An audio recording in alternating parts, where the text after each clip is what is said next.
សម័យនេះហើយតើបងប្អូននៅមានផ្នត់គំនិតថាឲ្យតែឡានចិនឲ្យតែរបស់ចិនប្រើមិនកើតប្រើមិនធន់ទៀតមែនបងប្អូនសម័យ Gen Z តើបច្ចេកវិទ្យារបស់ចិនដើរដល់ណាហើយចំពោះឡានចិនវិញនៅក្រៅប្រទេសដូចជានៅសិង្ហបុរីជាប់ចំណាត់ថ្នាក់លេខ1គឺជាឡានដែលប្រើប្រាស់ច្រើនជាងគេហើយនៅប្រទេសថៃហើយនៅប្រទេសផ្សេងៗទៀតគឺគេនិយមប្រើប្រាស់ឡានចិនតែម្ដងចឹងបានន័យថាគេទទួលស្គាល់ទាំងគុណភាពជាពិសេសការ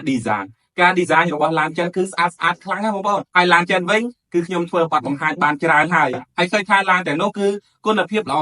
អាចប្រើប្រាស់បានបច្ចេកវិទ្យាទំនើបតម្លៃសមរម្យហើយប្រព័ន្ធសុវត្ថិភាពវិញក៏អែមហើយបងប្អូនយើងនិយមប្រើប្រាស់ច្រើនណាបងប្អូននៅតាមដងផ្លូវឥឡូវងាកទៅណាក៏ឃើញរថយន្តរបស់ចិនដែរ brand របស់ចិនដែរអញ្ចឹងនៅស្រុកខ្មែរឥឡូវឡានចិនលែងជាបញ្ហាទៀតហើយអ្នកដែលធ្លាប់ប្រើអ្នកដែលធ្លាប់ទិញឡានចិនគាត់ប្រើមួយហើយគាត់ទិញថែមមួយទៀ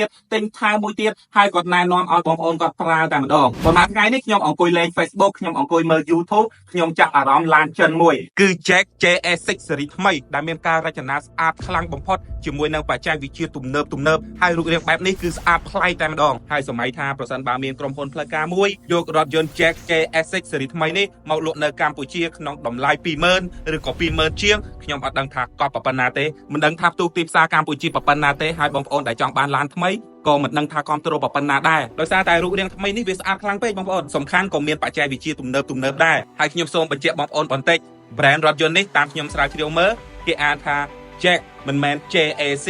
ឬក៏ Jack ទេគឺ Jack បងប្អូនណាឥឡូវយើងទៅដឹងត្រួសថាតើរថយន្ត Jack JS6 ស៊េរីថ្មីនេះមានអ្វីពិសេសខ្លះបានជាខ្ញុំហ៊ាននិយាយថាវាស្អាតវាលយវាកប់សេរីចំពោះផ្នែកខាងមុខហើយនៅភ្លើងផ្នែកខាងមុខនេះគឺមានការ design បែប unique តែម្ដងគឺអត់មានដូចជាមួយនឹងរថយន្តណាទេហើយមានការរត់ភ្លើងមើលទៅគឺស្អាតមែនទែនសម័យថាយើងបើកពេលយប់ហើយមានភ្លើងរត់បែបហ្នឹងគឺកប់ប៉ុណ្ណាទៅបងប្អូនហើយចំពោះភ្លើងផ្នែកខាងមុខនេះគឺមានប្រព័ន្ធ High Beam ASI ទៀតបានន័យថាប្រសិនបើមានរថយន្តមកពីផ្នែកខាងមុខគេចាំងភ្នែកគឺវានឹងទម្លាក់ file code ដល់ស្វ័យប្រវត្តិតែម្ដងហើយអ្វីដែលកាន់តែពិសេសលើសនឹងទៅទៀតបងប្អូននៅផ្នែកខាងក្រោយគឺមានការរចនាភ្លើងទ្រវែងតែម្ដងដែលគេឲ្យឈ្មោះថា Starship Tailpipe ហើយចំពោះការ design បែបនេះគឺអត់ទាន់មានលើរថយន្តផ្សេងទេហើយមើលទៅគឺទាន់សម័យស្អាតបំផុតតែម្ដងអ្វីដែលកាន់តែពិសេសលើសនឹងទៅទៀតគឺគូខាងក្រោយនេះមានប្រព័ន្ធគ្រវាសជើងដោយស្វ័យប្រវត្តិគូខាងក្រោយនេះក៏មានកន្លែងដាក់អីវ៉ាន់ធំដែរបើប្រឡេកមកមើលផ្នែកខាងក្នុងវិញក៏ជាចំណុចគួរឲ្យចាប់អារម្មណ៍មួយទៀតដែរបងប្អូន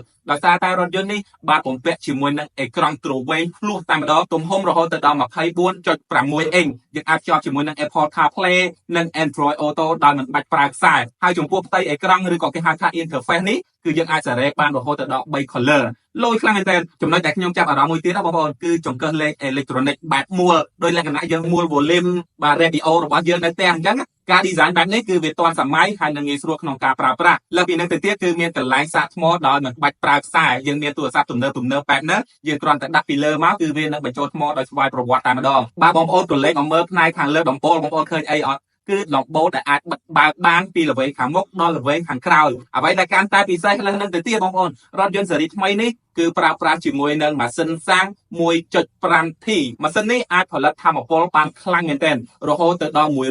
180.9 horsepower និងកម្លាំងរមួលរហូតទៅដល់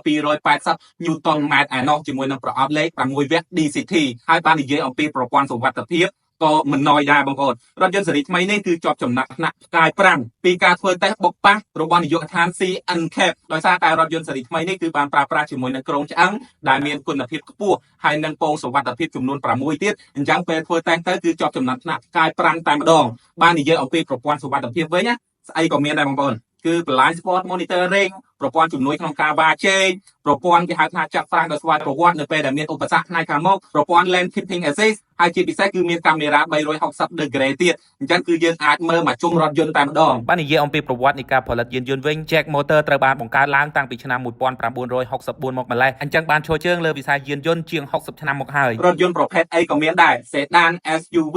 បាទ pick up រថយន្តធំដឹកទំនិញអីហ្នឹងគឺមានលើពីនឹងទៅទៀតបងប្អូន Jack Motor ត្រូវបានសហការជាមួយនឹងក្រុមហ៊ុន Volkswagen និងក្រុមហ៊ុន Huawei ទៅលើបច្ចេកវិទ្យាវៃឆ្លាតអញ្ចឹងគុណភាពបច្ចេកវិទ្យាគឺយើងមិនបាច់បារម្ភតែម្ដងសម្រាប់រថយន្តស៊េរីថ្មីនេះសម័យថានៅកម្ពុជារបស់យើងមានក្រុមហ៊ុនផ្លូវការនាំចូលរថយន្តស៊េរីថ្មីនេះមកលក់នៅកម្ពុជាក្នុងតម្លៃ 20000 ឬក៏ 20000 ជាង ខ្ញុំមិនដឹងថាកប់ប៉ុណ្ណាទេបងប្អូនខ្ញុំមិនដឹងថាផ្ទុះការគ្រប់គ្រងប៉ុណ្ណាទេដោយសារតែរថយន្តស៊េរីថ្មីនេះតាមខ្ញុំមើលនៅក្នុង spec តាមវីដេអូនេះណាបងប្អូនគឺកប់គ្រប់កន្លែងតែម្ដងហើយសំខាន់ការ design ដែលស្អាតដែលមើលទៅគឺបែបអនាគតតែម្ដងខ្ញុំគិតថាប្រកាសជាមានការគ្រប់គ្រងច្រើនពីបងប្អូនអ្នកទស្សនាហើយបងប្អូនដោយសារតែរថយន្តនេះលយកត់ការរចនាលយសំខាន់គឺមានប្រព័ន្ធសុវត្ថិភាពនិងបច្ចេកវិទ្យាទំនើបផ្ដាំចាស់តែម្ដងអញ្ចឹងគឺប្រកាសជាមានការគ្រប់គ្រងខ្លាំងមែនទែនបងប្អូនគិតយ៉ាងម៉េចដែរប្រសិនបើ Jack JS6 ស៊េរីថ្មីនេះមានលក់នៅកម្ពុជាក្នុងតម្លៃ 20000 ជាងបងប្អូនគ្រប់គ្រងហ៎បងប្អូនទិញហ៎បងប្អូនគិតយ៉ាងម៉េចដែរសូមផ្ដល់យោបល់របស់បងប្អូននៅខាងក្រោមវីដេអូអញ្ចឹងវីដេអូរបស់ខ្ញុំថ្ងៃនេះគឺមានតែប៉ុណ្្នឹងទេប្រសិនបើបងប្អូនចូលចិត្តវីដេអូនេះ